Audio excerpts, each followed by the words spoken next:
Incident pa kami rito sa Big Lagoon. Yung isang foreigner, ayun o, yung babaeng yan. Nag-away sila ng boyfriend niya, hinampas siya ng paddle, nalaglag siya, nawala ng malay tao yung babae.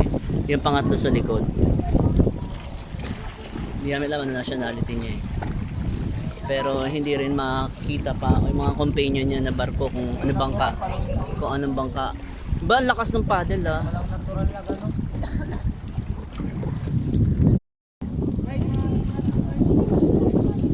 Nampas niya sa ulo. Hey, what happened? Ay, nampas pa daw eh.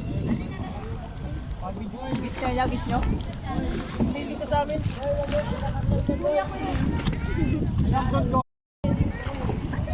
French ba siya? French ba sila?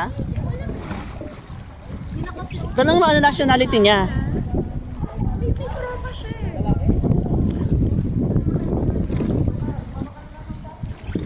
Takot ka, hindi matutulog.